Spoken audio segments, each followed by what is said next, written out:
Queria só deixar uma pequena provocação para todo mundo que está nos assistindo. Jesus Cristo não escreveu. Jesus Cristo sempre me intrigou. Jesus Cristo viveu e outros escreveram a vida dele. E não há nada que tenha se comunicado com mais eficiência para a humanidade do que o pensamento cristão. Estou me referindo ao pensamento cristão anterior à filosofia cristã, anterior à escolástica, anterior à ciência cristã. A mensagem mesmo cristã foi comunicada com tanta potência que povos que conquistavam os romanos se convertiam depois ao cristianismo. Quer dizer, o próprio conquistador se convertia para a religião do conquistado. Isso sempre me intrigou. Por que um homem que não escreveu, entretanto, teve a sua mensagem tão eficientemente comunicada?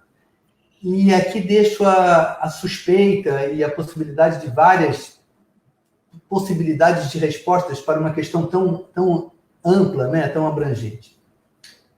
Ao não escrever, ele delegou a quem conta a sua história a liberdade de interpretá-la. Então, de um certo modo, a partir de fatos de uma biografia, muitas visões da vida dele podem ser concebidas por todo mundo que se dispuser a contar o que experimentou ao conhecer aqueles fatos. E ele mesmo pouco fazia análises teóricas. Ele contava histórias. Ele contava uma pequena história para transmitir a mensagem dele. Na nossa luta por um Brasil verdadeiro, nós temos um desafio que é de linguagem. Enquanto aqui 15 mil pessoas nos assistiram, sabe quantas pessoas assistiam a Grande Família no auge da temporada? 60 milhões.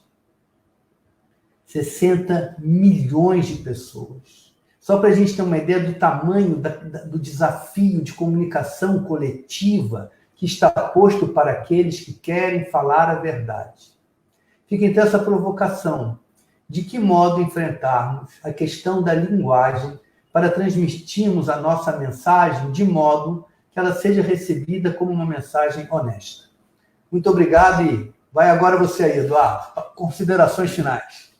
Depois disso, a gente não me sobra nada para falar. Pedro, eu te acho uma pessoa genial, né? E eu acho que a gente não deve tentar definir as coisas. Definir vem de dar fim, né? E nada melhor do que terminar essa conversa sem definir. Pelo contrário, não vamos dar um fim, vamos dar um começo. E um começo se dá como um questionamento, como uma pergunta. Então eu deixo todos que estão nos assistindo com esse questionamento brilhante aí do Pedro. Agradeço de coração o tempo do Pedro, do Gessé e do Paulo, e o tempo de todos vocês que estão aqui nos assistindo, esse que é o bem mais valioso que todos nós temos, o tempo que temos ainda para poder usar da melhor maneira possível na nossa vida.